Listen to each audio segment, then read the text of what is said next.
On March 18, 2020, 53-year-old Mike Sexton sped across an open field on a snowmobile in Dinosaur National Monument, a huge park that stretches out over 200,000 acres on the Colorado-Utah border.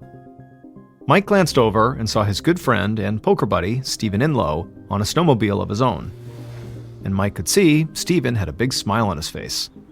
He knew his friend was taking in the stunning scenery all around them. They were cruising across a snow-covered field, there were forests on either side, and the hills and mountains and mesas all rising up in the distance. Now, normally, that's what Mike would be doing too. He loved the outdoors, and this place was absolutely beautiful. However, unlike Stephen, Mike had not come to Dinosaur National Monument to enjoy the views. He'd come here to fulfill a quest he'd been on for years. Mike looked away from Stephen and focused his attention back on the ground in front of him and the speed of his snowmobile. He didn't want to make any mistakes, because the last time Mike had come out here, just a few weeks earlier, he'd gotten stuck in the snow, and the Park Service had come to rescue him. At the time, the officers had warned him not to come to this spot again. There was no cell service, and it was very easy to get lost.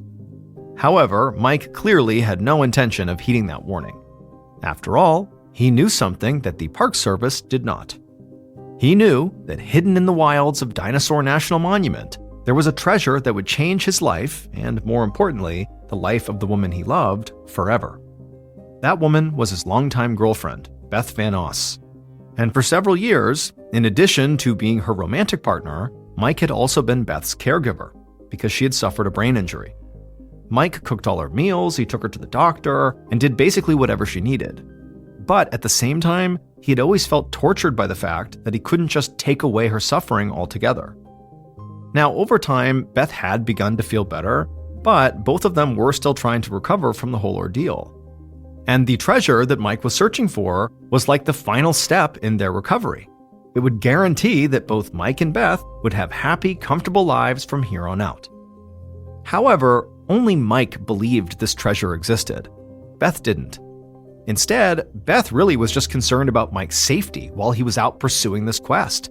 She felt like it was kind of pointless and he was going to get hurt. But Mike was sure of himself, he knew, the risk was worth it, and also he just wasn't scared. For this trip in particular, he knew he had brought Stephen along, so he wasn't alone. Now, Mike knew Stephen didn't believe in the quest any more than Beth did, but Stephen was a great friend and travel companion. And another reason why Mike wasn't that concerned about his safety is he had spent years studying and preparing for this journey, and he knew he was ready. So, he squeezed the throttle and felt his snowmobile kick into high speed.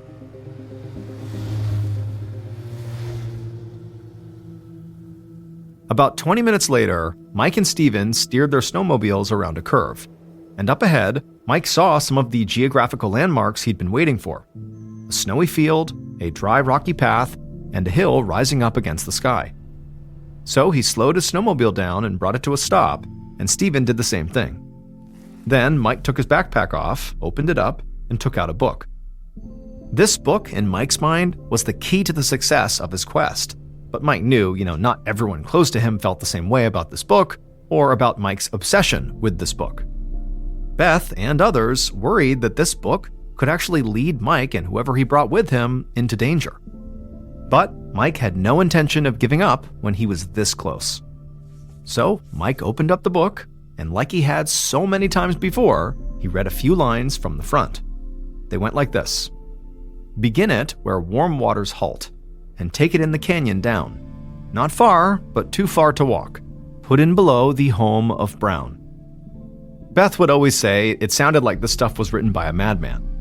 Mike didn't disagree that the writing was strange at times, but at the same time, he really felt like the writing contained the information he was desperately seeking.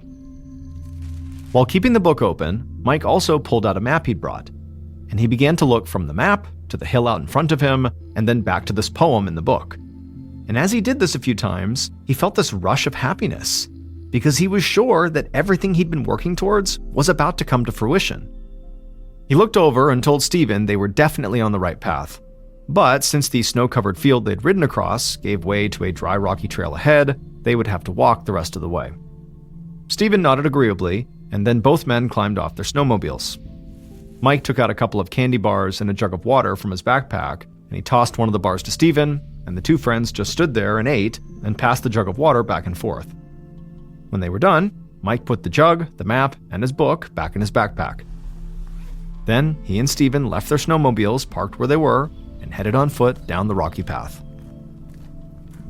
So both Mike and Stephen spent a lot of time outdoors, and so this felt like a pretty easy hike. The altitude wasn't too high, and it wasn't too cold. It was in the upper 30s, but not frigid. It was basically a perfect early spring day in Colorado for a hike. Soon, the friends headed up an incline towards a ridge at the top of the path, and as they did, Mike felt a rush.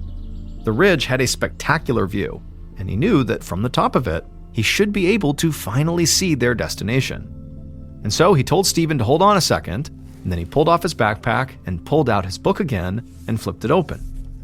Mike read a few more lines that sounded like this.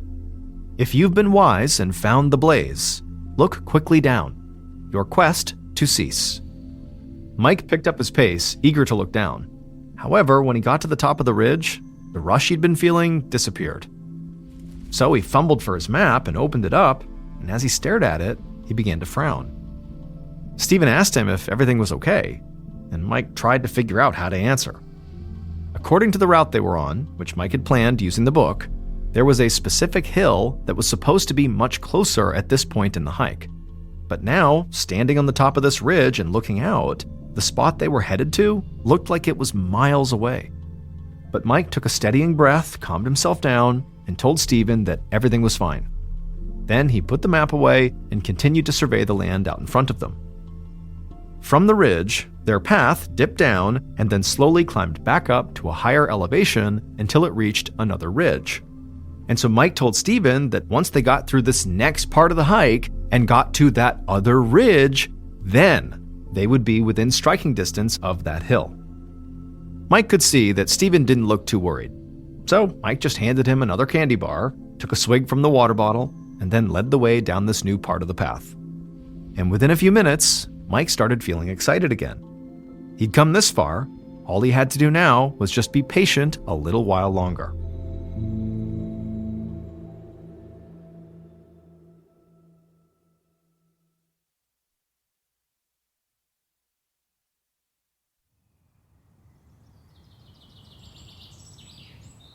By the time the friends hit the next ridge, the sun had begun to set. Mike didn't know how much time had passed, but now, surveying out from this ridgeline, he was starting to feel worried.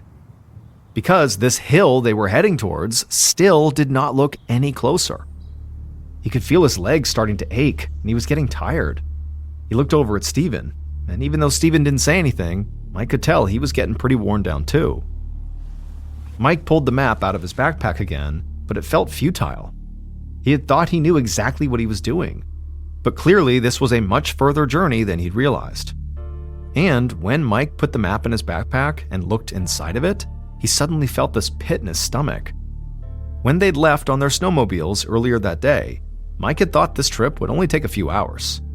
And because of that, he and Stephen had decided to travel very light. No tent, no fire starting materials, and barely any food. And so now, looking inside of his backpack, Mike saw that they'd already gone through the few candy bars and all the water they had brought. All he had left was the book. At this point, Mike felt mad at himself. He told Stephen that he must have just really badly miscalculated, because obviously they were not anywhere closer to reaching this hill. And now that it was getting dark and cold out, and they had no food or supplies, Mike didn't see any other option but to abandon the quest. And so Mike turned away from the view of the hill off in the distance that he now knew he was not going to reach. Maybe he'd been wrong this whole time. Maybe this book really was totally dangerous and written by an actual madman and, didn't contain the secrets that Mike was sure it must. Maybe he really had dragged his friend Stephen out here on a fool's errand. But Mike knew he couldn't spend any time worrying about any of that. Instead, he needed to figure out what they were going to do. It was getting late, and he and Stephen were now miles away from their snowmobiles. Without saying much, the two men packed up their stuff, promptly turned around, and began the hike back. However, pretty quickly, the sun dipped below the horizon, and the temperature felt like it dropped immediately. The men had only worn hoodies and light jackets, because they had dressed for a pleasant day with temperatures in the upper 30s. But now the wind and the cold just cut through their clothes. The two men sped up, hoping that by moving quickly that would kind of warm them up, but the wind was quickly going from just being strong to being this howling storm-level wind. Eventually, Mike shouted to Steven that there was just no way they could make it back in this weather, and so he pulled his phone out of his pocket, hoping maybe he could call 911, but when he tried to dial, nothing happened. His phone had no service. And so Steven took out his phone and he tried, but he also didn't have service. And so with the wind howling all around them, they tried to get to higher ground to see if maybe that would make a difference, but their phones still didn't work. And by now, Mike and Steven were just totally physically wearing themselves out here. I mean, they're panicking, they're running around, it's been a long day of hiking. I mean, this is a bad situation. This was exactly the scenario the Park Service had warned Mike about weeks earlier. Mike felt totally sick that he'd ignored the warning and now led him and his friend into danger. However, as Mike was looking around wondering what they were going to do, he saw a solution. He got close to Steven's ear so Steven could hear him over the howling wind, and he said that their best bet was to hunker down in the trees that surrounded the ridge. The trees would block a lot of the wind and they could just rough it out for the night, and then in the morning, once conditions improved, they could hike the rest of the way back. Now, both men knew this was going to be a very unpleasant way to spend the night, but what other choice did they have? So, starting to feel really scared, the shivering, aching, and exhausted men walked down into the trees.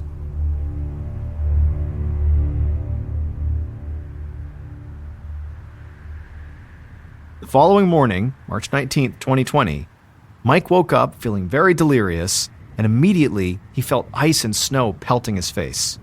They were in the middle of a huge storm. He looked over and saw Steven was also awake, and he looked miserable. Over the previous night, a huge snowstorm that they had not seen on the forecast had blown in and basically blocked any chance they would have to make it back to safety. Mike pulled out his phone, hoping miraculously he now had a signal, but there was still nothing. And so all the two friends could do now was just sit there and try to wait out the storm. Now, as cold and awful as this was, Mike knew that a lot of times these storms in late winter and early spring in this part of the world were very quick. And so maybe once the ice and snow passed, the temperature would warm back up, and they'd at least be able to make it back to a spot that had cell service. However, as the day went on, the storm did not prove to be quick, and the cold just kept getting worse and worse. Mike couldn't stop shivering, and he started to feel like he was struggling to breathe. And if that wasn't bad enough, hunger pains had also begun to drive both of them crazy. All they'd had to eat in 2 full days was just a couple of candy bars. And so at some point that afternoon, purely out of desperation, Mike began digging up chunks of ice and snow all around him and began shoveling them into his mouth, as if they were food. But as he chewed, he felt something warm running down his chin, and he realized it was blood. The ice was cutting his lips and gums. Mike spit the blood out onto the white snow-covered ground all around them. He wiped his face and then just sat back down. Eating ice was not an option. Mike didn't bother pulling out his book to look through it. He knew it didn't contain anything that would help him or his friend get out of the mess they were in. At this point, Mike was just worried about Beth, home alone and waiting for him. Mike loved her so much and believed so completely that he could find this treasure and change their lives, that he had never really listened to Beth when she told him all the time that she didn't want the treasure, she just wanted him. But instead, Mike had always listened to the author of this book. Mike and Steve did their best to try to keep each other's spirits up. But the cold, the hunger, and the growing dehydration made it too difficult to focus. Eventually, they both began to drift in and out of consciousness.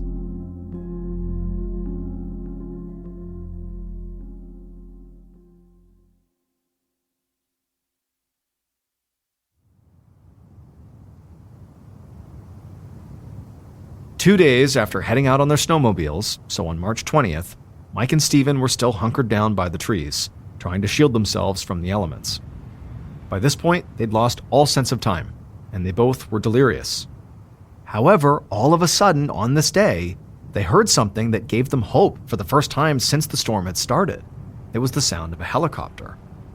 The men forced themselves up to their feet and they hustled through the snow into the small clearing, and they looked up at the sky and waved their arms over their heads, but there was no helicopter. And so they realized if there had been a helicopter, they must have missed it. It must have already flown by. However, this didn't discourage them. To them, the helicopter meant there must be a search and rescue team out looking for them. They just had to hold on for a bit longer and they'd be saved. And so for the rest of that day and into the night, Mike and Stephen just sat there in that clearing, hoping the helicopter would come back. But it didn't. However, in the middle of that night, Mike suddenly woke up. But this time, not because of ice and snow pelting his face. Instead, he woke up because it suddenly felt warm. He looked around him and he realized the storm had finally ended. He and Stephen had made it through. Mike started to laugh out loud out of pure joy because he knew that now everything was going to be okay. He had been right all along. He just had to be patient and trust the book. After all, the author of the book had acknowledged that this quest would be difficult. One section, which Mike could recite by heart, read, "So hear me all and listen good. Your effort will be worth the cold. If you are brave and in the wood, I give you title to the gold." Grinning, Mike stood up in the middle of the clearing and stared up at the sky. He knew any minute now, another helicopter would pass overhead. Around 1 p.m. the following day, March 21st, a helicopter pilot flew low across a large swath of land in Dinosaur National Monument. This pilot was a member of the search and rescue team that was out looking for Mike and Stephen. Mike's girlfriend Beth had called the police when Mike didn't come home. The weather had made the search very difficult, especially from the air. But now that the snow had stopped and the wind had died down, this pilot felt confident that maybe he could actually see the missing hikers if he just flew around the area where they had gone missing. As the pilot flew along, he looked down at the ground below. Now there was a layer of mist that covered most of the area, but overall the visibility was still much better than it had been during the storm. And then suddenly the pilot thought he saw movement on the ground. He banked his helicopter and slowly descended to try to get a better view, and as he did, he looked down through the mist that was beginning to part, and as he saw what was down there, he quickly grabbed his radio. There, in the clearing right beneath him, was one of the hikers, waving up enthusiastically at the sky. The pilot called it in over his radio, and then before long he had landed as other members of the search and rescue team arrived at the same spot. They quickly provided first aid to the hiker, and they discovered that other than being cold and a bit dehydrated, he was okay. But when they asked him what he was doing way out here and where his hiking partner was, the man just kept on trying to tell them about some kind of book.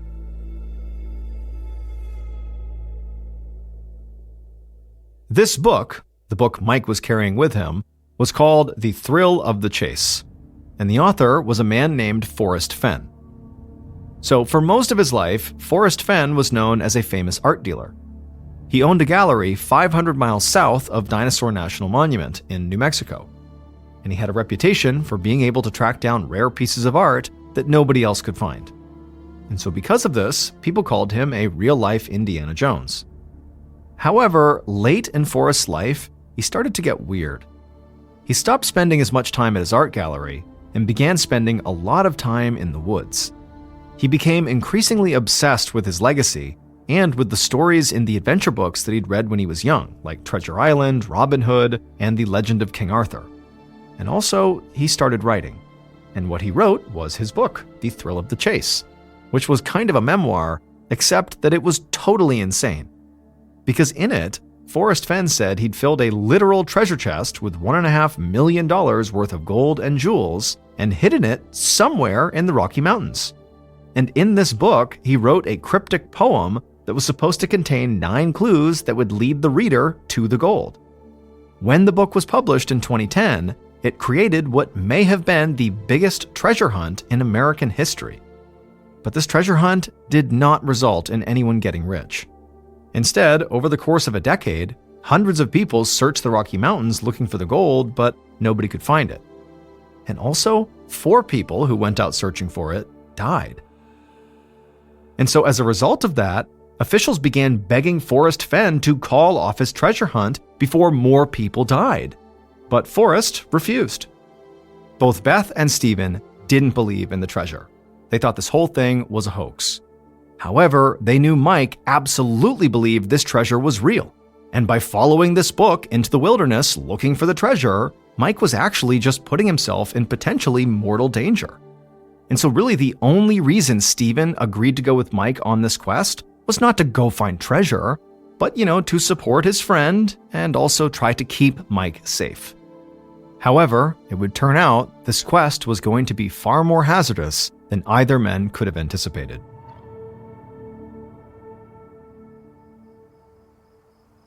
Early on the morning of March 21st, when Mike woke up and felt that warmth all over his body that signaled to him that he and Stephen had survived the storm, he stood up in that clearing where they had seen the helicopter, and for a moment he was happy and excited. He was going to get out of here. But very quickly, his happiness faded. Because it was not just warmth he was feeling. He was now feeling hot. It was so hot that Mike began to feel like his skin was on fire. He had no idea what was happening or why the temperature was rising so quickly, but there was no time to think. Mike ripped off his jacket and hoodie and threw them on the ground, but the burning only intensified. So he peeled off his shirt and tossed that aside too. But now he was so hot that he was sweating and becoming delirious. In a total panic, Mike just lay down on the ground so his skin was right up against the snow, hoping that would finally cool him off. And it did. Slowly, the burning subsided. And with great relief, Mike closed his eyes. When that helicopter pilot touched down in the clearing, he found Stephen, not Mike. It would turn out that heat that Mike had felt that morning that he thought meant they were through the storm and were about to be saved, it was caused by hypothermia, which can actually cause a paradoxical burning sensation and also hallucinations, and often causes people suffering from late-stage hypothermia to rip off their clothes just moments before they die. After locating Stephen, a faction of searchers went off looking for Mike, and they would find his frozen body among the trees, naked from the waist up. Stephen was ultimately airlifted out of the park and would not suffer from any lasting physical injuries.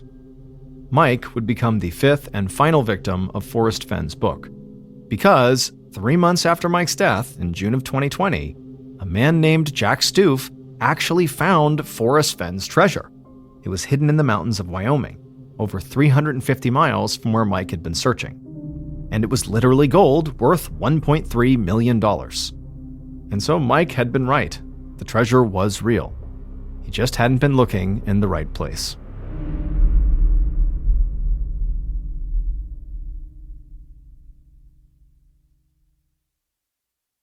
A quick note about our stories. They are all based on true events, but we sometimes use pseudonyms to protect the people involved, and some details are fictionalized for dramatic purposes. 26 a.m. on August 7th, 1985, a very distraught man called the police and he said, "I think my father is in mortal danger. He lives down the road from me. I was just on the phone with him and it seems like something is totally wrong. Can you please go check on him?" The police tell him to calm down and explain really what's going on here, what happened on the phone. And so the man, whose name was Jeremy, said his dad called him and he was talking about his daughter, so Jeremy's sister, and her name was Sheila.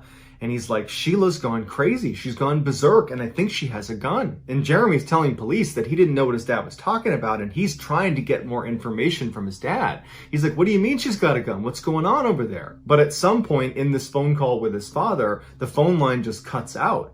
And Jeremy's left with all these questions that have gone unanswered. He tried calling back, but it didn't go through, and that's when he called the police. The police asked Jeremy if he had heard any shots fired in the background before the phone cut out. And Jeremy says, "No, but my sister is schizophrenic, she's got a bad temper, and she had been fighting with my parents all week, in particular with my dad. And right before the phone cut out, my dad sounded really scared, like something bad was about to happen or was happening. And so we need to get over there right now." And so the police say, "Okay, we're going to check it out right now." So they hang up with Jeremy and the police head down the road towards White House Farms, where Jeremy's father lives. They park a little ways away from the house itself, safely behind a wall and some trees, because they don't want to go too close in case Sheila really does have a gun and starts shooting at them. As the police are getting out of their vehicle, another car comes driving down the road from the same direction the police had come from. The police tell them to stop, and the person gets out, and it turns out it's Jeremy. He didn't live that far away, and he comes running over, and he's like, "We got to go in there. You have to go in there right now." And the police are like, "We're not going to do that. You stay with your car." Before the police were prepared to go into this house, they wanted to scope it out and get a sense of what was going on, because they really didn't know anything about the house besides what Jeremy told them. So a small group of police officers goes behind this other building that's kind of adjacent to the White House Farms, but pretty close to the actual farmhouse. And they go around the backside and they peek around the corner and they start looking at the house. And it's still dark outside. And there's a couple of lights on inside the house, and there's no movement, there's no sound, and they're just staring at it. And then one of the officers notices movement, or what he thinks is movement, up in the second floor. And the group of them back up behind the building. They didn't want to be seen. They were worried if Sheila saw them, it would trigger her to harm the other people in the house or harm herself. So they back up away from this building, making sure to stay out of sight of that second floor window and really out of sight of any of the windows on this farmhouse. And they go back to the intersection where the police cars are and where Jeremy is, and they decide they're going to take the diplomatic approach. And so they call in a negotiator who, with a bullhorn, goes up behind that little building, and they start calling out to Sheila, trying to get her to peacefully put her weapon down and come outside. But there's no sound in the house, there's no more movement in the house as far as anyone can tell, and this turns into a multi-hour long standoff where no one comes out of the house, no one goes into the house, and then the sun comes up and the police are starting to get frustrated, and so they eventually call the negotiator back and they say, "Okay, we're going to need to make entry." A small group of police assaulters began making their way up towards the farmhouse. They get up to the door, it's locked. They try the other door, it's locked. All the windows are locked.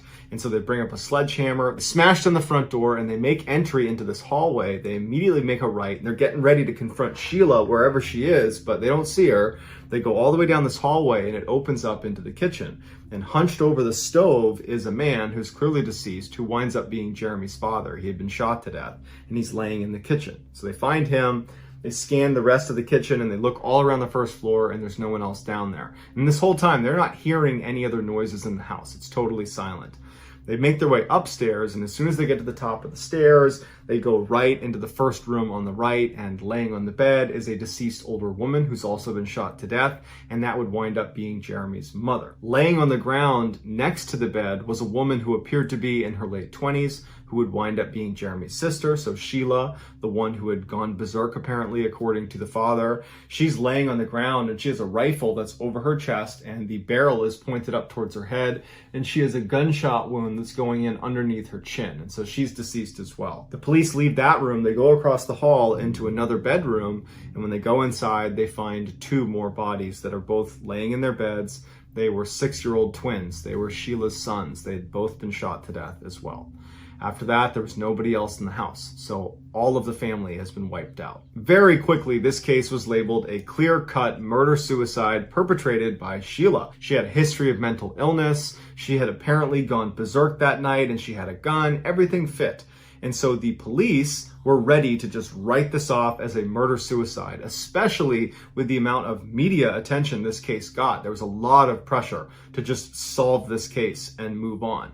And so murder-suicide became the answer, and they were not looking for any other answer. But there was one detective that was not willing to accept that this was clearly a murder-suicide, and he had a couple reasons for it. The first thing he noticed, because he was there when the bodies were discovered, was Sheila was carrying a rifle that had a 10-round magazine, and Sheila did not have any pockets on the clothes she had on when they found her. That's important because she fired 25 shots.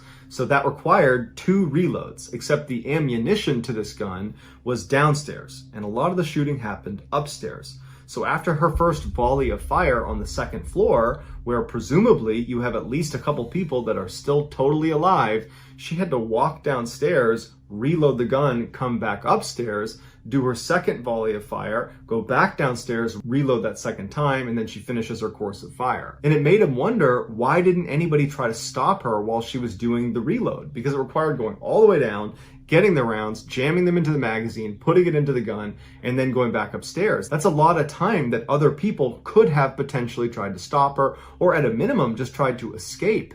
but it was like everybody just laid in bed. It was like they didn't know what was happening despite so many rounds being fired very close to them. Stan also found out Sheila did not have extensive weapons training, and so she wouldn't be natural at reloading a weapon. And so for her to go down and reload twice and not chip any of her nails, she had long painted nails, that seemed like a bit of a stretch because that requires pretty coordinated movements. And for her to never have done that before and just to be able to easily reload, that seems like a stretch too. Stan also figured out there was a window that had a faulty latch on it, that if you pulled lightly on it, it would stay locked. But if you pulled hard and kind of jostled it around, it could open and it could shut, which means the house was not secure when they got there, even though they thought it was. And that was a big part of their whole, this is a murder-suicide, because Sheila locked all the doors and windows before she committed this crime.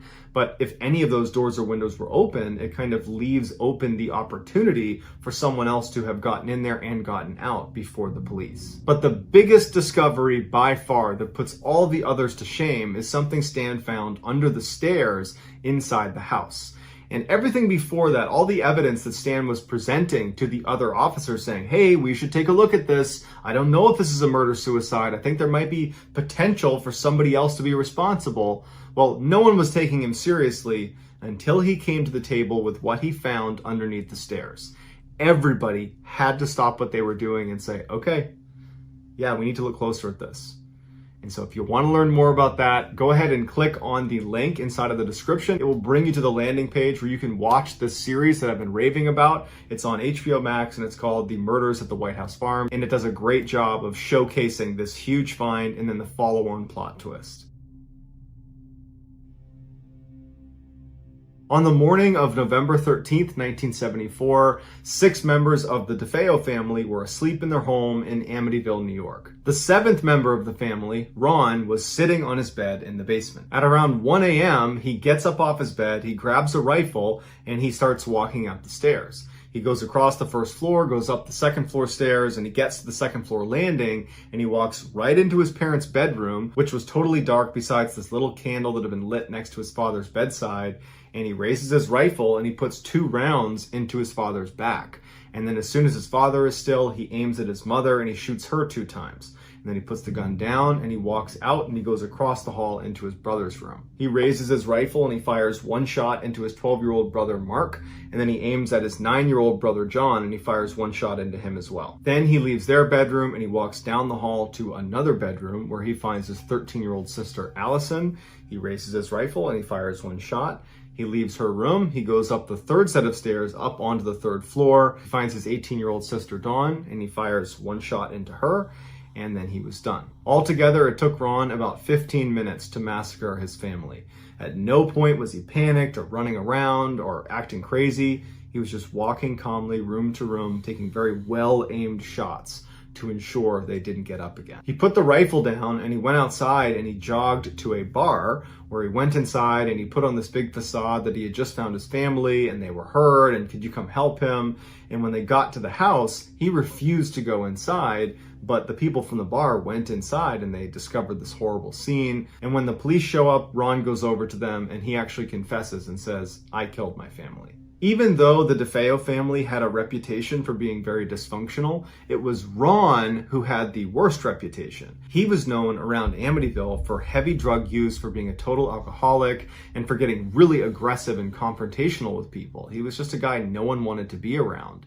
And so when news got out in Amityville that this horrible thing has happened, and it looks like Ron is the one who did it, no one was really that shocked. But when details of the crime scene, specifically the way the bodies were positioned, made people wonder, is there more to this case that we don't know about? All of the DeFeo family members had been found lying face down in their beds, and none of them showed any signs of putting up a struggle against their attacker, which led investigators initially to think that they must have been sedated, that Ron must have drugged them somehow before he carried out this attack.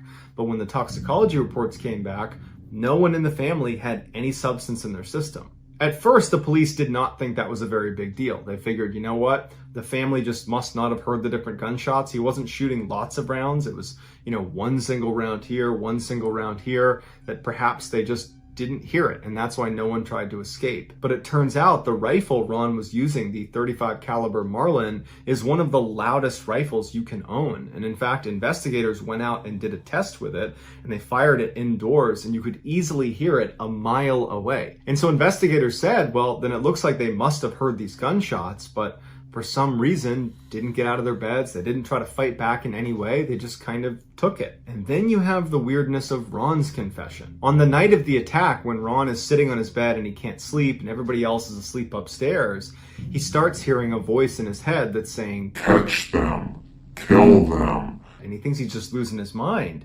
But then out of the shadows, straight across from him, from underneath the steps in the basement, this shadowy figure emerges and starts walking towards him, and he can see what looks like its mouth moving and saying the words, "Catch them, kill them." And Ron's looking up at it as this figure walks all the way up to him and bends down and gets right next to his ear. And he says right into his ear, "Catch them, kill them." And then Ron said involuntarily he reached over to the rifle that was on the bed with him, and he stood up and he began walking towards the steps. And he knew what was going to happen. He was going to go kill his family, and he didn't want to do it, but he felt like he didn't have any more control over his body. And that's when he realized he was being possessed by this demon in the basement. While Ron's confession terrified everybody in Amityville, the idea that there was a demon living in the basement of this house that possessed someone to go kill their family, I mean, that terrified everybody. But it didn't hold up in court, and ultimately Ron was sent to jail for life.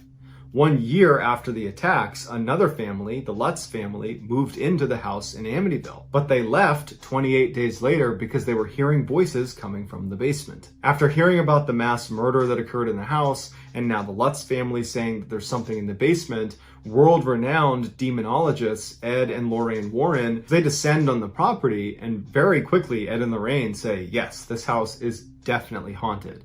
And in fact, to this day, the Amityville house is considered one of the most haunted places in the entire world.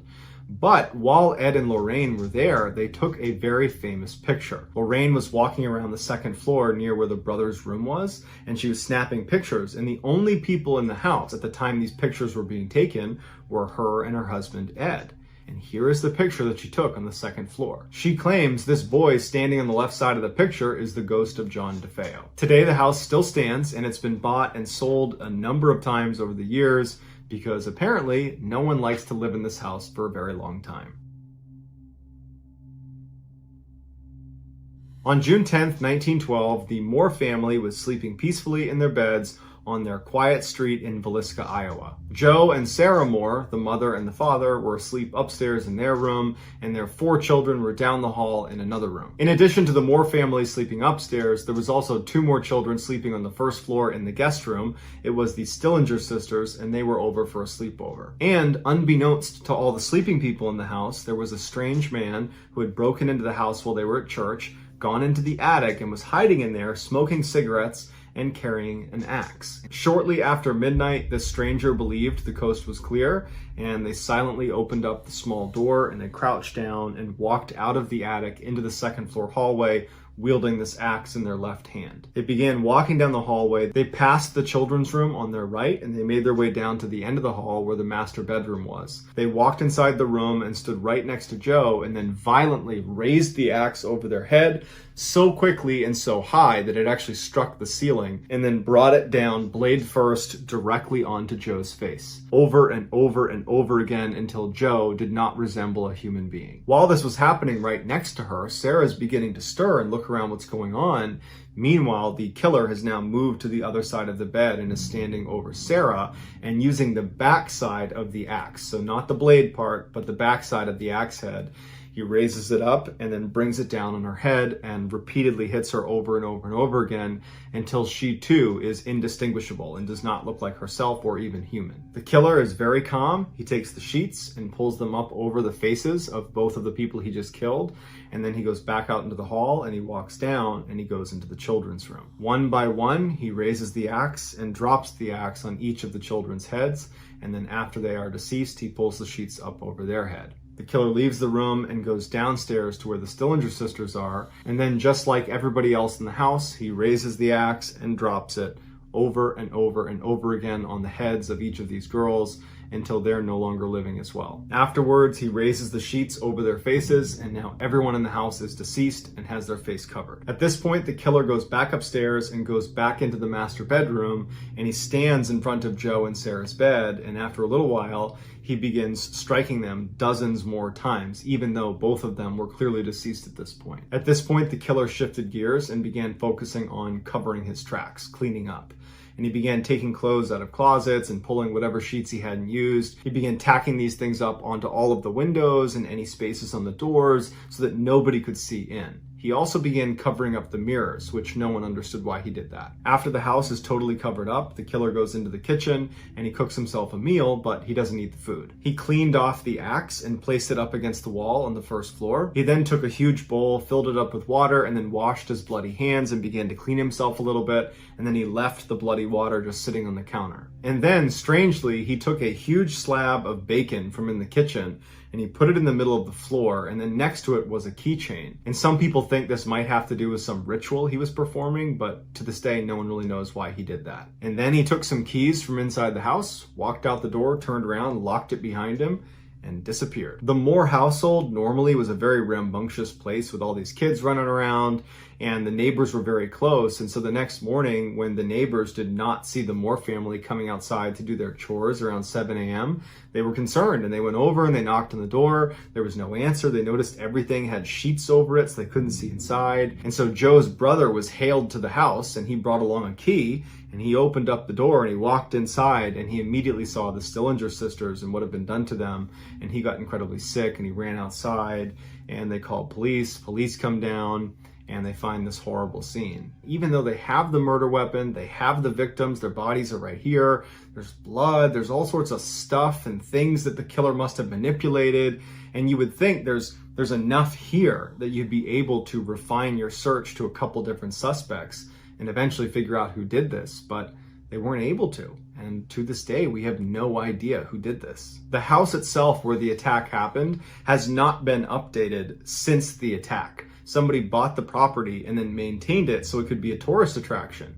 And so to this day, you can go to the Villisca axe murder house and you can stay there. You can sleep there overnight and you can actually tour the area, and it looks the same way it did when the murders happened. Many people believe that house is haunted. And in fact, in 2014, someone who was there staying overnight as a tourist inexplicably stabbed themselves and had to go to the hospital, and they don't even know why they did it. And so that's kind of added to the legend of the Villisca axe murder house, that the house itself will cause you to harm yourself. So that's going to do it, guys.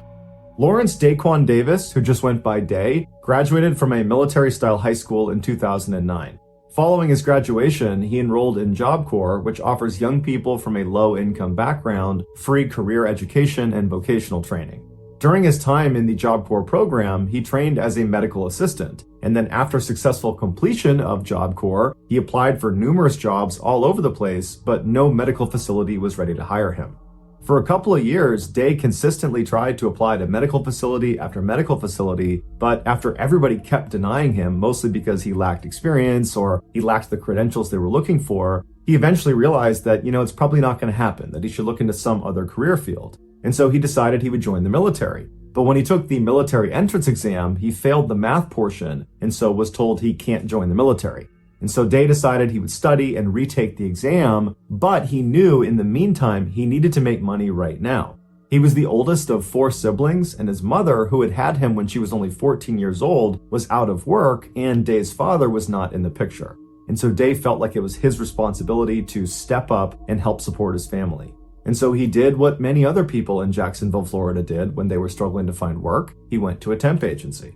Temp agencies are staffing firms that contract with employers who are in need of temporary, part-time, or seasonal workers. The temp agency hires someone like Day and then ships them off to one of their client companies when they need work. Conceptually, this employment structure works great for all parties involved. People like Day get to have a paycheck really quickly, and the companies have their short-term employment needs met on the cheap. But there's a loophole. Temp workers are legally employed by the temp agency, not by the physical location they go to do work, known as the direct employer.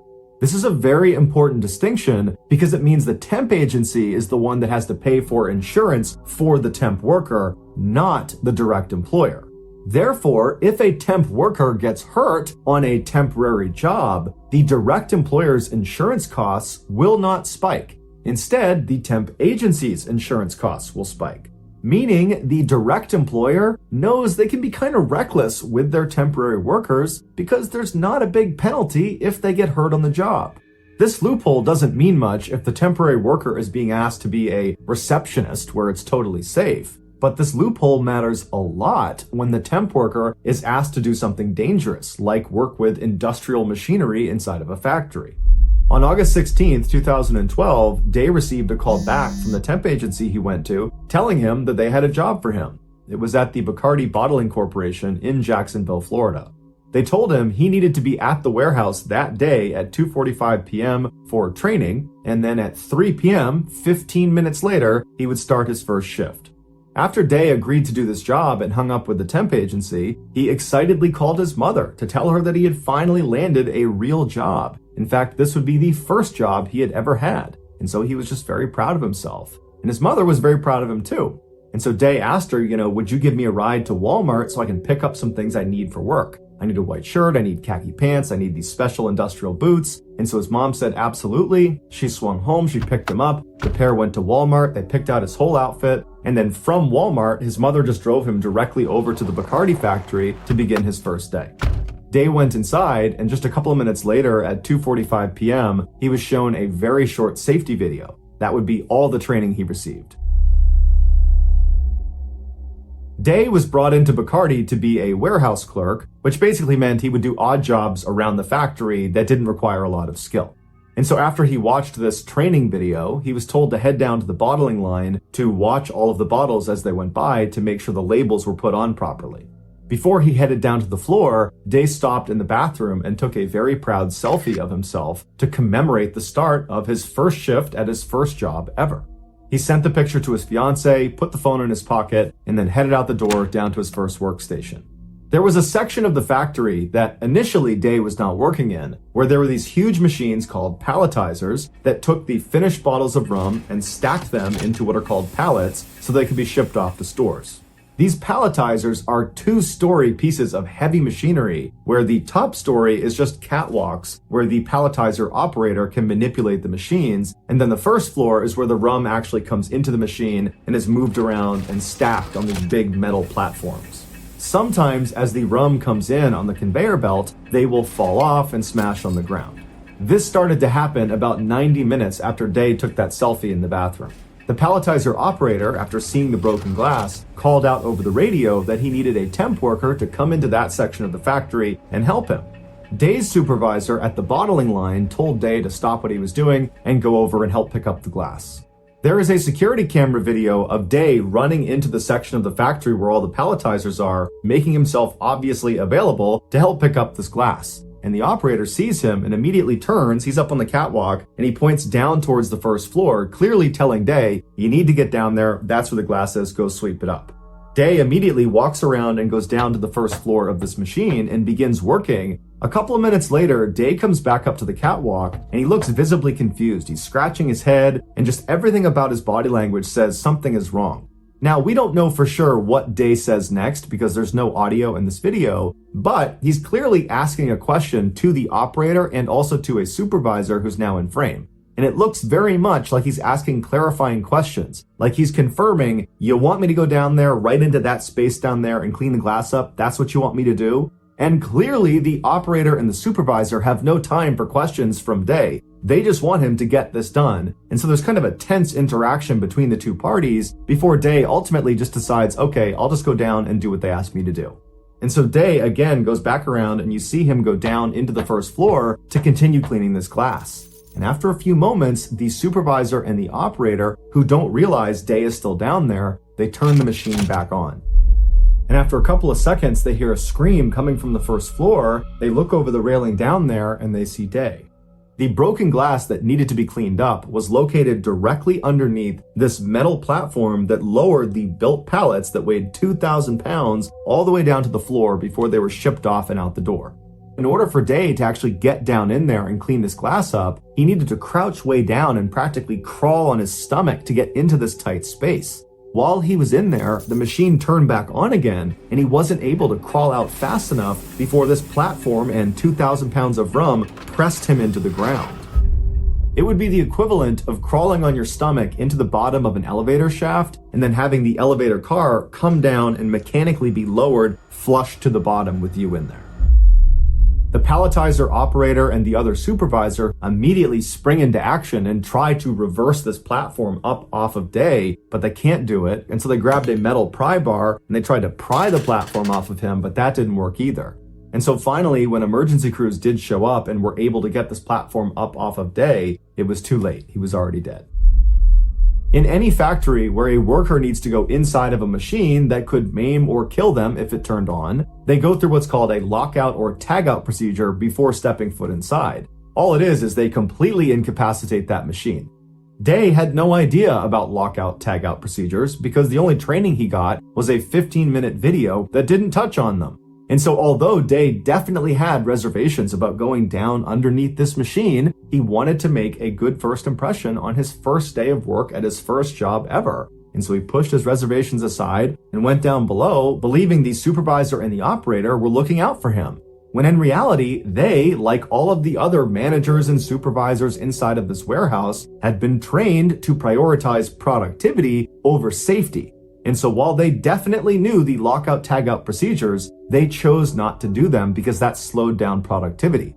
And so in this unfortunate example where Day is kind of like a second-class citizen within the Bacardi plant because he's a temp worker, his safety was thrown out the window in favor of reaching a quota, and it got him killed. Bacardi was ultimately fined $192,000, but after they improved their safety compliance, their fine was reduced to $110,000. Bacardi also paid Day Davis's family $250,000. The staffing agency that employed Davis was not hit with any fines, and to this day, they are still sending temp workers to the Bacardi bottling factory. Our next story is called 18 Inches.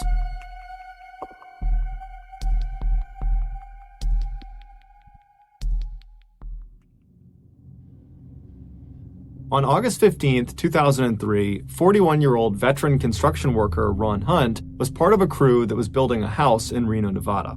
On that particular day, Ron knew before he could do anything else on the job site, the first thing he needed to do was drill a couple of large holes in the ceiling of one of the rooms in this house. And so as soon as he got to the job site that morning, he went in the back of his truck and pulled out a 6-foot-tall stepladder and a drill, and then walked into that particular room. Once inside, he opened up his stepladder and placed it where he wanted it, and then he tested his drill by squeezing the trigger a couple of times, and so once he knew that worked, he climbed up the ladder a couple of steps, not to the very top, but just a couple of steps, and began punching holes in the ceiling with this drill.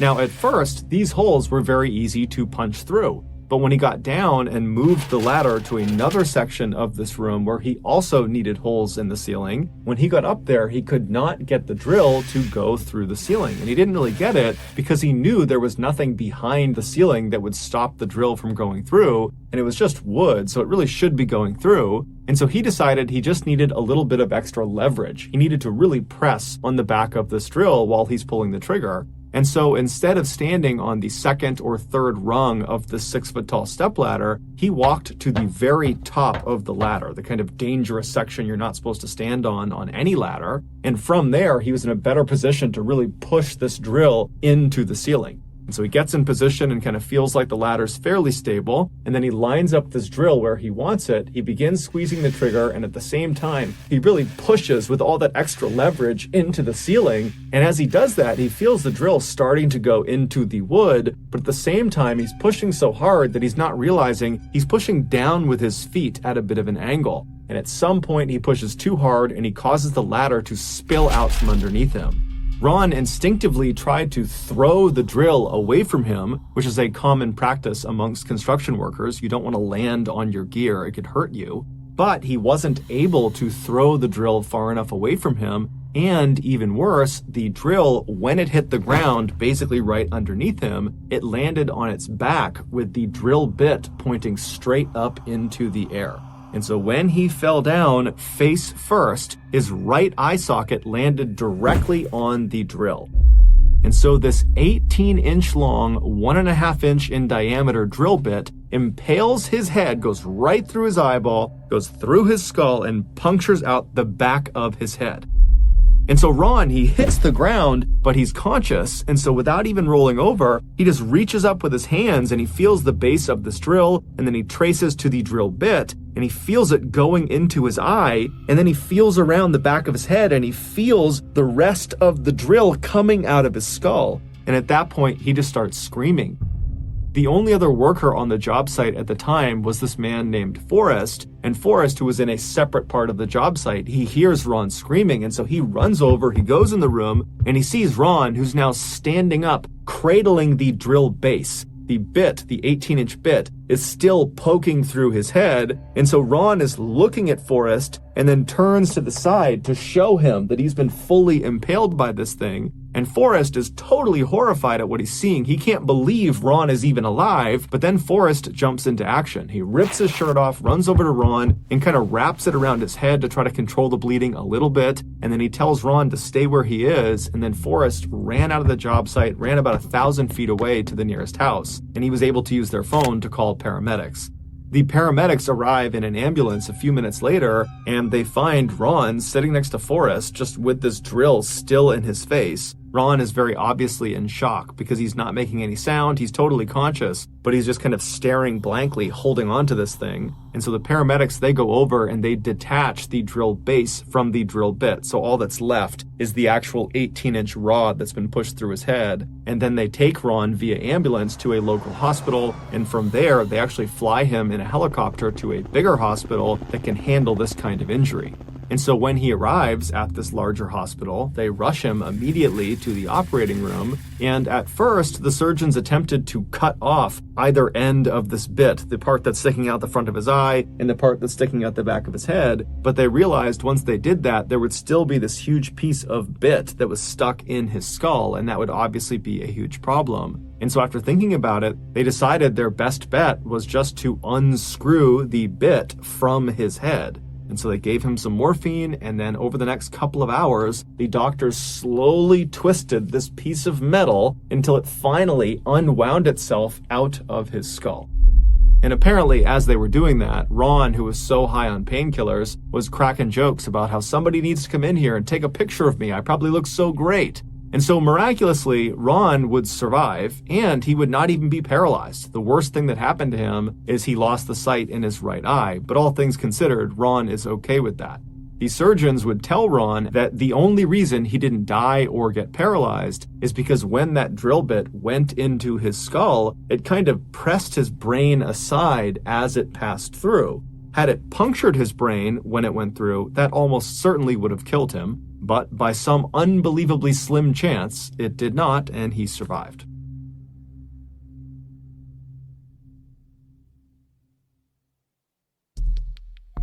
The next and final story of today's episode is called Robot 23.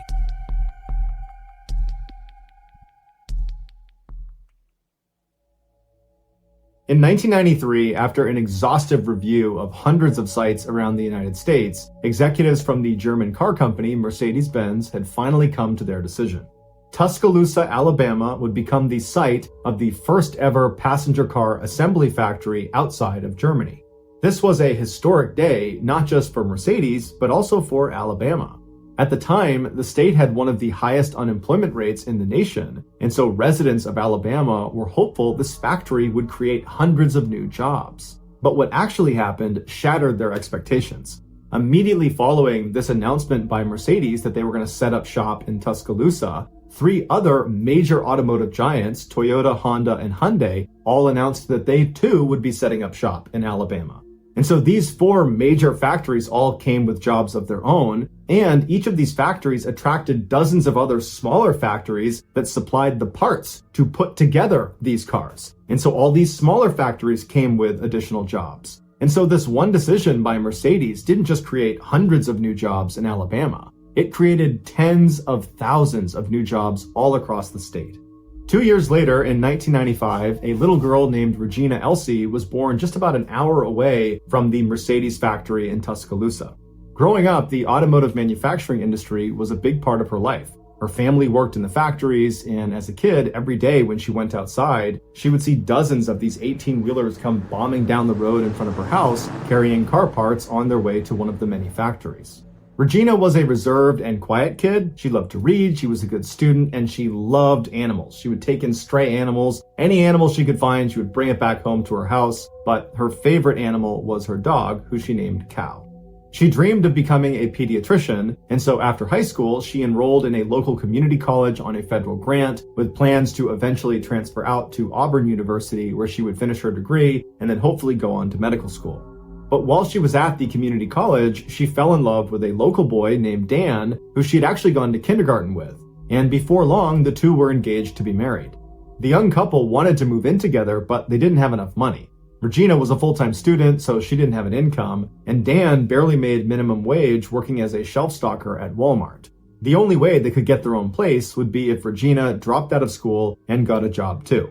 This was a difficult decision for Regina because she still wanted to be a pediatrician, but at the same time, she was really excited about her future with Dan, and so she thought, I'm only 20 years old, I can always come back and get my education later and become a doctor later, and so in January of 2016, she disenrolled from her classes and went out looking for a job. A month later, she landed a job as an assembly line worker at a car parts supplier factory where her stepfather and one of her sisters currently worked. It was called Asian USA, and they supplied parts to Hyundai and to Kia. Regina's mother told her that it was not a great place to work, that she had worked at 2 other similar auto parts supplier factories, and the pace and pressure was unbearable. Car parts suppliers are known for being under intense pressure to reach their quotas every single day. Failure to do so, even by a slim margin, can lead to massive fines imposed on them by their customers, like in this case, Hyundai and Kia. This immense pressure on these suppliers often leads them to overwork their employees, like Regina. And the employees develop a sort of production at all costs mentality because they see their employer only cares about hitting their daily quota. And so employees will cut corners and skirt safety regulations to ensure they stay on their quota. But after Regina's mother approached her and told her about all these horrible things about the auto parts supplier factories, Regina said, "I got bills to pay." She'd already moved into a house in southeastern Alabama near the Asian factory. She was living there with her fiancé Dan and her beloved dog Cow. She had bought herself a brand new car, which she was very proud of, and she had found herself the perfect wedding dress that fit her just right, but it cost $4,000. And so Regina was not about to walk away from this job. She needed the money. When she first started at Asian, she was put on temporary status, which meant she only made $8.75 an hour. In order for her to make more money, she would need the company to shift her to full-time status, which came with a $1.75 per hour raise. Determined to show the company she was worthy of being shifted to that full-time status, Regina volunteered for 12-hour shifts 7 days a week. But by June of that year, after 6 months of this hellacious work schedule, Regina was over it. And she went to her parents' house, she laid on the couch, and she told them that she just couldn't do it anymore. And in fact, she was going to start looking for other work, preferably something she could do part-time, so she could go back to school and continue to pursue her career as a pediatrician. And her family was relieved and excited to see her get her life back to normal.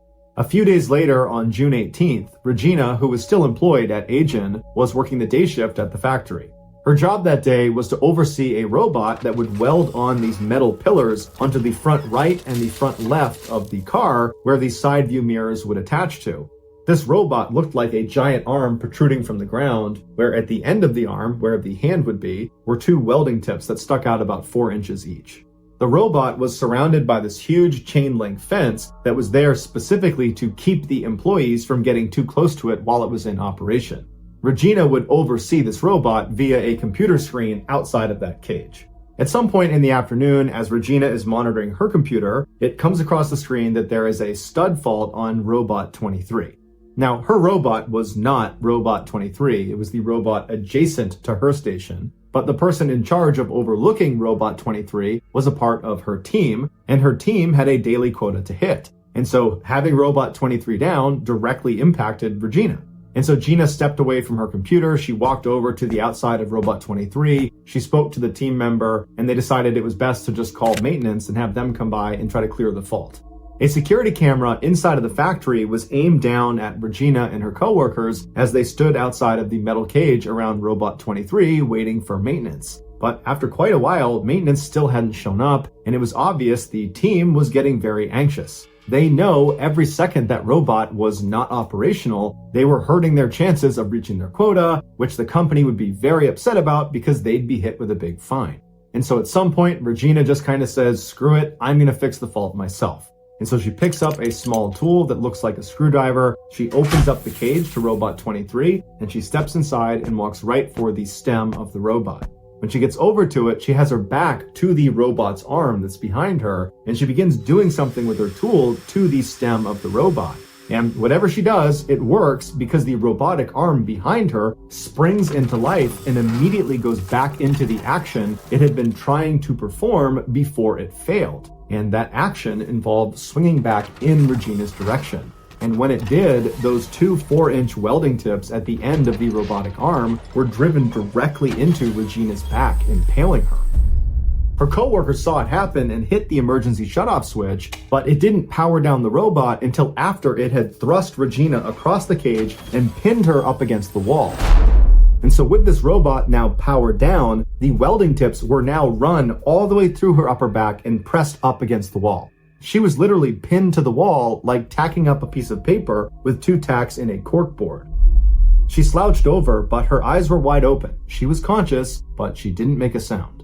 Nobody knew how to release Regina from the robot's grasp. And so the team leader hopped on a forklift and sped across the factory floor towards the break room. He ran inside, he found a maintenance worker, and he dragged him out. They got on the forklift. The maintenance worker had to sit on the team leader's lap, and they sped back across the factory towards the Robot 23 cage. When they got there, they took this maintenance guy and basically thrust him into the cage and told him to get Regina out. But the maintenance worker didn't speak any English. He was terrified at what he was seeing Regina the way she was. He didn't really know how to fix the situation. Tempers were flaring, and before long, the maintenance worker just got overwhelmed and ran away.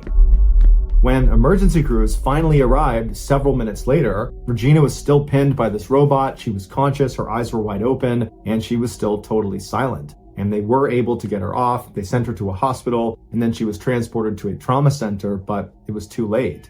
The damage that had been done to her by getting impaled by this robot was just too extensive, and she died at the hospital.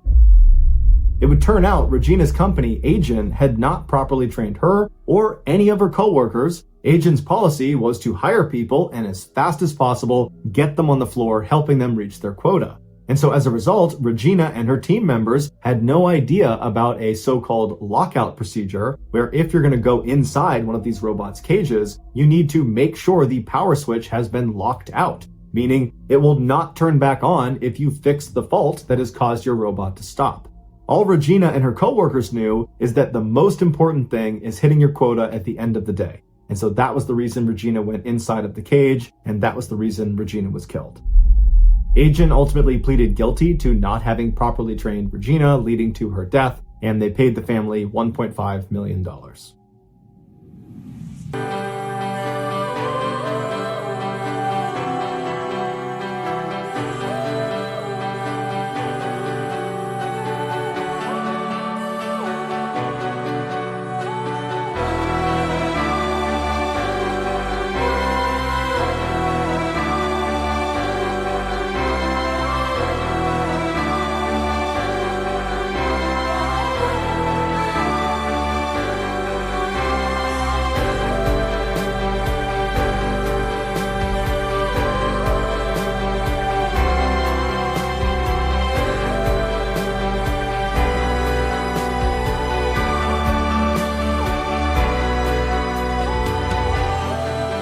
The MrBallen's podcast. If you got something out of this episode and you haven't done this already, please offer to do all the Amazon Music follow buttons laundry, but only dry their clothes 80% of the way.